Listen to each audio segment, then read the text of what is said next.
If you ever want to build your own chest of drawers, then you're going to have to deal with the different drawer heights. How do you go about doing it so it looks right? Well, I got one method to show you right now.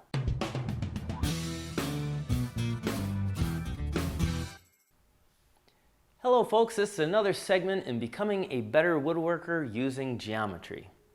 Now, whenever you look at a chest of drawers, they have what they call graduating drawer sizes, meaning that the bigger drawer is on the bottom, and as it goes up towards the top, they get smaller in size. Now, how do you go about finding the right size for that? Well, I guess you could just take like 12 for the bottom drawer and then make it 10 and then 8. That's possible. But yet, there's a better way to do it so it's more pleasing to the eye, and I'm going to show you how to do that with a compass. Now, before we get into the lesson, I want to take a second to thank McFeely's for sponsoring this episode. Now, McFeely's has high-quality screws and fasteners, but they also sell a variety of other things like power tools, saw blades, and even some tools to help you measure and mark. Go ahead and check out McFeely's website. It's professional grade, which gives you professional results. So the method that I'm going to show you is called the Hambidge rectangles, and this can easily be done in a drafting program such as SketchUp, but I'm going to show you here on some graph paper. Now, I've got 4 squares here. Each square represents 3 inches, so I have a foot. So altogether here I have 3 feet marked out, and this is how wide I want my chest of drawers to be.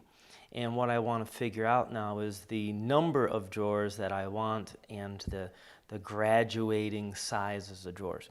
So the first thing I'm going to do with this is I want to make a perfect square with it. So I'm going to measure up.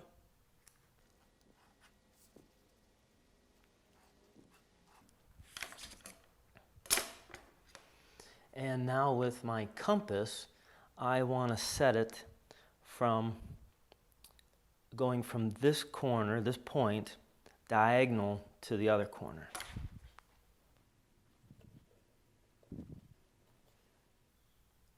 Okay.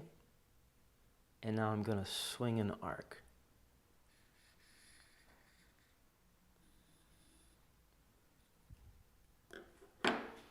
Now I'm going to square this off.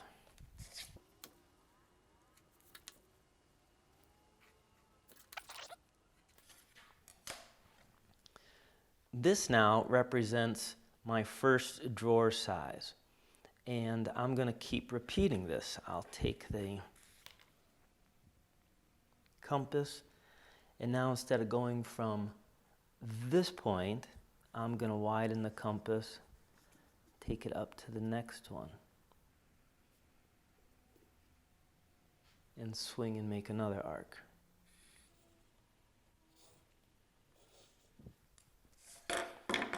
Once again, square this off.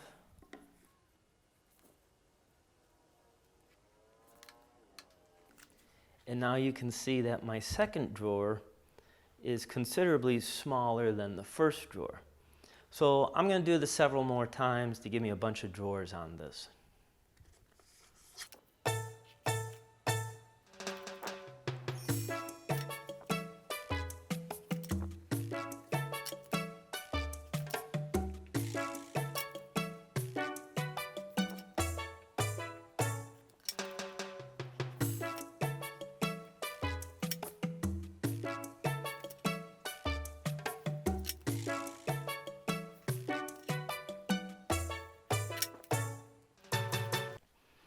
All right, I'm running out of paper here, but let's see, I got 1, 2, 3, 4, 5, 6, 7, 8, 9 drawers. All right, from here now, using my scale, I can try and figure out what the sizes of these drawers are. So since each square represents 3 inches, let's see, we got here, this first one would be, the first one is going to be, looks like 15 inches to me. The second one, not quite up to, so I'm going to say 11. And this This is where you're kind of guessing a little bit. You can see I have a partial square here, a couple full ones, and almost a third full one. So I don't know, I'm going to call that 9.5. And I'll finish these out based on what I think the measurements come to be.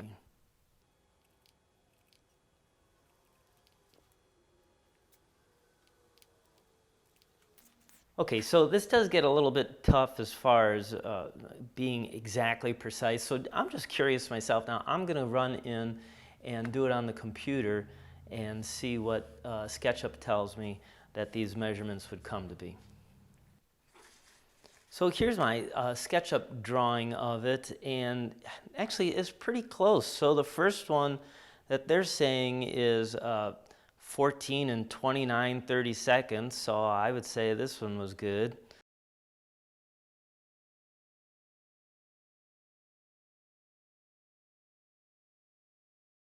So really, out of all of them, I was pretty close on the graph paper, except for the last one. The last one I was off by 1/2 inch.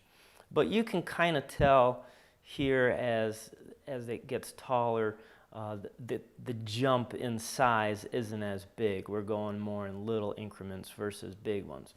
So what does this mean now for my chest of drawers? How tall do I want to do it? Well, let's say I wanted to make a chest of drawers somewhere around 5 foot tall. So here I measured off for the size for 5 foot, and then I'm going to put my compass on here. And now what I'm going to do is I'm going to choose how many drawers I want on my chest. So if I put it at the bottom one here, you can see that 5 foot just goes past my 6th drawer. So I'm going to have to adjust for size. But if I start at the top and comes down, I have to make my chest of drawers a little bit taller, but that would give me 8 drawers. So 6 drawers, 8 drawers, well, it just depends on what I want to put in it. If I'm going to be packing up a bunch of blankets and sweaters, then I definitely want the bigger drawers for that. If I just got a bunch of t-shirts and socks, well, then I'll go with 8 drawers that are smaller in size. And there you are. That's just another way that geometry helps you become a better woodworker. In an upcoming episode, I'm going to show you how to use geometry for basic furniture design. It's going to give you the most eye-pleasing, aesthetically looking pieces of furniture. So stay tuned for that. Of course, if you have any questions, feel free to email me at woodchoppingtime@gmail.com, because after all, my whole goal is to make you a better woodworker. Thanks so much for watching, and until next time, keep on dancing.